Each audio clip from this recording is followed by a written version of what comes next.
Hey, so we're going to do a video on ABG blood draws and device changes. Our patient is not doing well with the device they have on now.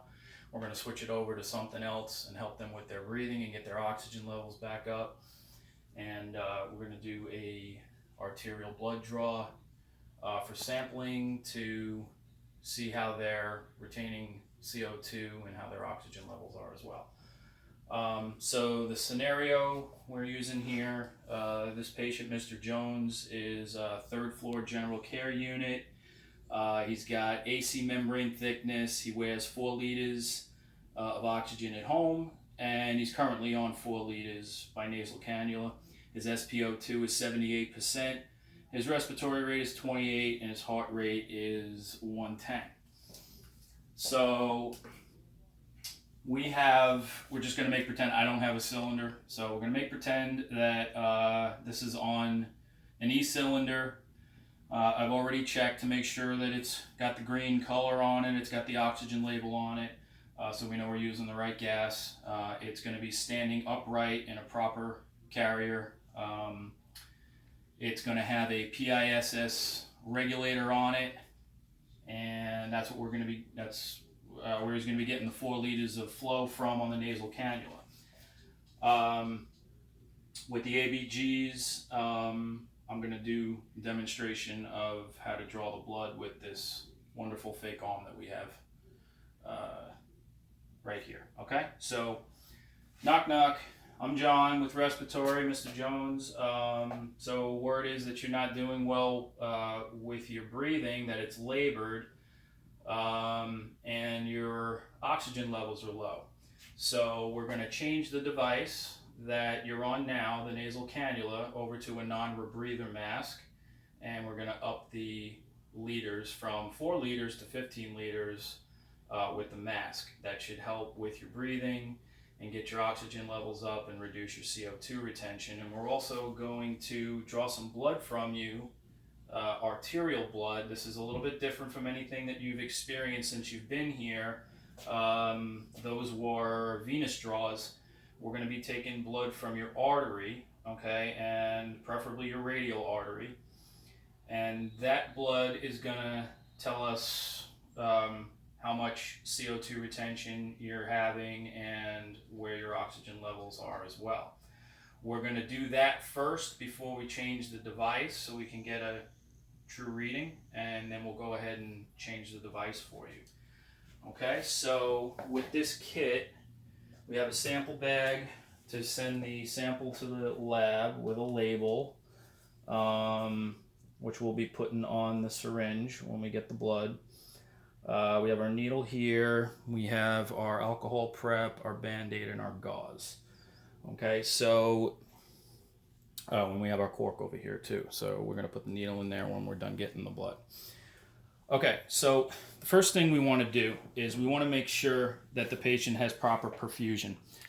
So we're going to do an Allen's test. Of course, I'm going to wash my hands and I'm going to put my gloves on. And I only have 1 glove because I can't find 2. So I'm sorry, but obviously I would have 2 on. We're going to do a modified Allen's test, okay?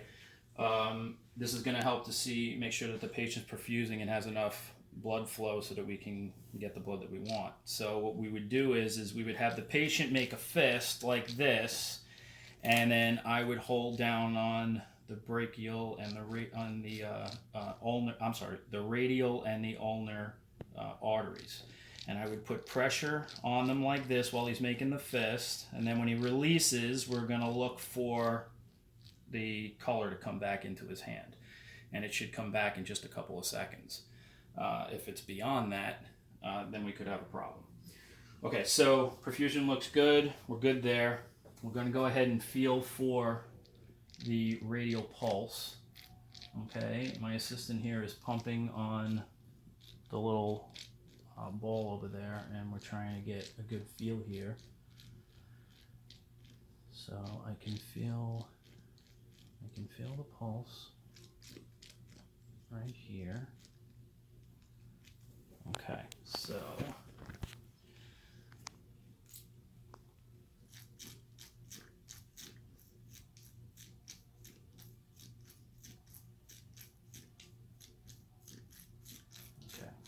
thing we do is wipe the area.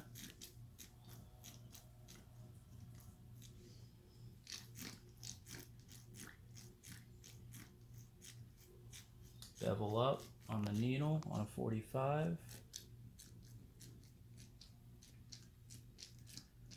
And we watch the syringe go up and fill with blood.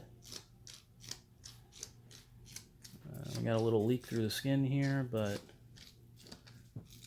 you'll see the blood go up. Okay. I think we get the gist of it. I don't have a lot of juice in there. Okay, then we take this out. We go into the cork.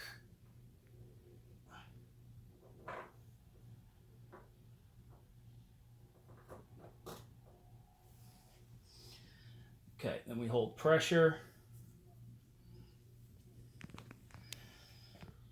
on the artery.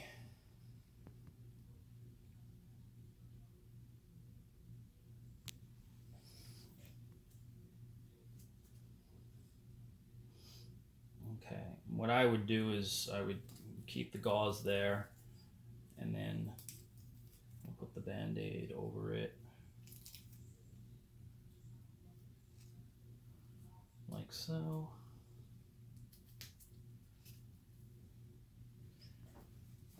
Okay. So we've got our sample. It's going to get labeled with the label. I'll put it on here. When we get rid of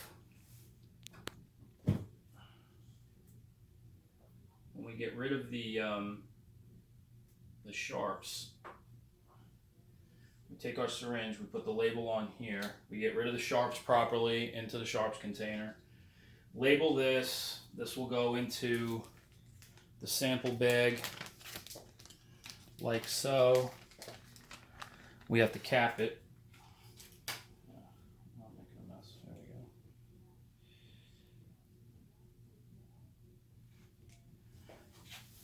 go. Cap it, bag it, send it to the lab. Okay, so Mr. Jones, you did great. We got our sample. We're going to send it to the lab, and we'll wait for the results on that. In the meantime, I'm going to change your device. So we're going to take this nasal cannula off of you.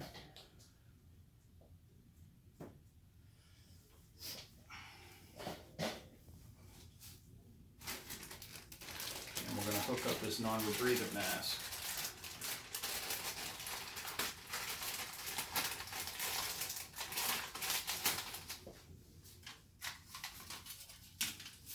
This mask has a bag reservoir on the bottom, and that reservoir is going to be filled with oxygen all the time. And we'll monitor that and make sure that that stays full, because if it doesn't, then we're going to need to up the oxygen level. But we're going to run this at 15 liters per minute.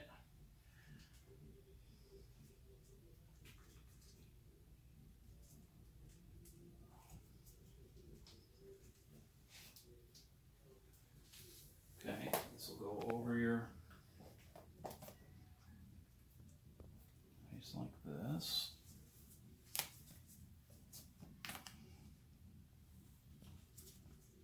It's kind of small, but I think you all get the gist of it.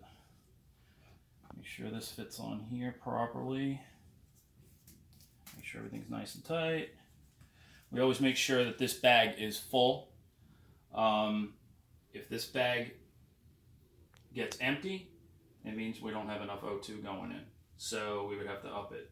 But in this case, we'll just assume that that's working properly.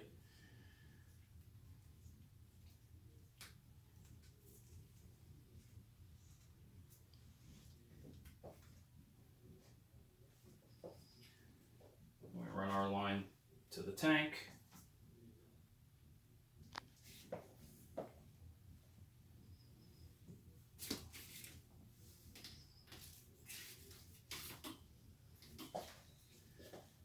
And so now we have our patient on 15 liters non-rebreather to try and get that 78% up close to 90. We've got our ABG sample. We're going to send that to the lab. In this patient's case, since they have AC membrane thickness, they have a diffusion problem. So their ABGs would probably look something like pH of a 7.30. Their PaCO2 will probably be around 60 or higher. Their O2 level, their PaO2 is probably going to be below 60. And their bicarb could be anywhere. It could be, we'll say, 26. But the point is they'll be retaining CO2, and their O2 is going to be low. And when the PaCO2 is high, our pH is going to be low. So that's probably what we're going to get. That's pretty much it, and that's how we go about doing it. So that'll be it.